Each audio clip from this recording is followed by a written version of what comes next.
सोचो एक ऐसी जगह जहां सांस लेना कांच निगलने जैसा लगता है, जहां खुली त्वचा कुछ सेकंड में जम जाती है और जहां रात खुद एक हथियार बन जाती है। ये जगह है सिबेरिया, धरती की सबसे ठंडी आबाद जगह। यहाँ तापमान गिरता है -62 डिग्री सेल्सियस तक, अंटार्कटिका से भी ज्यादा ठंडा, मार्स के एवरेज टेम्परेचर से भी ज्यादा ठंडा। और ये है एक सच्ची सर्वाइवल स्टोरी, एक ऐसे इंसान की जो साइबेरिया में रास्ता भटक गया और उसे झेलनी पड़ी दुनिया की सबसे खतरनाक रात। साइबेरिया रूस का लगभग 77% हिस्सा है। चारों तरफ बर्फ, जंगल, जमी हुई नदियां और सन्नाटा। सर्दियों में सूरज मुश्किल से निकलता है, हवा चाकू की तरह काटती है, विंड चिल से तापमान 70 डिग्री सेल्सियस से नीचे चला जाता है। ये कहानी हुई ओयम्याकोन के पास, धरती की सबसे ठंडी बसी हुई जगह।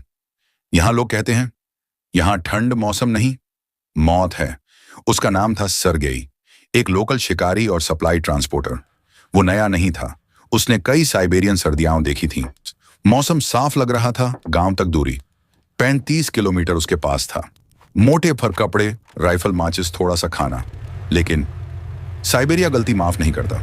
दोपहर के बाद अचानक पोलर हवा चलने लगी, तापमान तेजी से गिरा, -45 डिग्री सेल्सियस से -55 डिग्री सेल्सियस और रात तक -62 डिग्री सेल्सियस। फिर हुआ सबसे बुरा, सरगेई की स्नोमोबाइल खराब हो गई, इंजन बंद, आगे बढ़ने का कोई रास्ता नहीं और सूरज डूब रहा था। साइबेरिया में रात अंधेरा नहीं होती, रात होती है मौत की उलटी गिनती।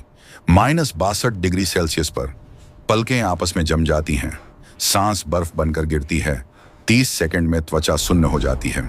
सरगेई को महसूस हुआ उंगलियां सुन पड़ रही हैं, पैर भारी हो रहे हैं, दिमाग ठीक से काम नहीं कर रहा। यह है हाइपोथर्मिया की शुरुआत। ठंड आपके दिमाग से झूठ बोलती है, वो कहती है थोड़ा आराम कर लो, सो जाओ। लेकिन ऐसी ठंड में सोना मतलब मरना। सरगेई को एक नियम पता था, कभी रुकना नहीं। उसने स्नोमोबाइल को हवा रोकने के लिए खड़ा किया, हाथों से बर्फ खोदकर छोटा शेल्टर बनाया। अब सबसे मुश्किल काम, आग। 62 डिग्री सेल्सियस में माचिस टूट जाती है, ईंधन जम जाता है, उंगलियां हिलती नहीं। पहली कोशिश फेल, दूसरी फेल, तीसरी बार एक छोटी सी चिंगारी। वही आग जिंदगी और मौत का फर्क थी। वो रात चली लगभग 18 घंटे। सरगेई आग को लगातार जलाए रखा, हाथ पैर पीटता रहा, जमे हुए खाने को पत्थर की तरह चबाया। उसे हेलुसिनेशन होने लगे।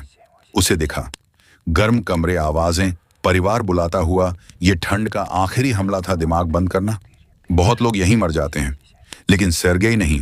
वो खुद से बातें करता रहा और सेकंड गिनता रहा। जब सूरज निकला, सरगेई जिंदा था, लेकिन मुश्किल से। चेहरा जला हुआ था, फ्रॉस्ट बाइट। 2 उंगलियां काली पड़ चुकी थीं, शरीर पूरी तरह टूट चुका था। फिर भी उसने चलना शुरू किया। जमी हुई नदी के सहारे 9 किलोमीटर चला और वहीं बेहोश हो गया। उसी दिन रेस्क्यू टीम ने उसे ढूंढ लिया। डॉक्टरों ने कहा अगर 30 मिनट और देर होती तो ये नहीं बचता। उसने खोया 2 उंगलियों के सिरे सुनने की कुछ ताकत, लेकिन वो बच गया। धरती की सबसे ठंडी रात से। साइबेरिया आपको तुरंत नहीं मारता, वो आपको धीरे धीरे तोड़ता है। ठंड शरीर की गर्मी चुराती है, ताकत चुराती है और उम्मीद चुराती है। सरगेई इसलिए बचा क्योंकि उसने घबराहट नहीं की, सोया नहीं, हार नहीं मानी। साइबेरिया में ठंड ये नहीं पूछती कि तुम कौन हो, वो सिर्फ एक सवाल पूछती है, तुम कब तक टिक पाओगे।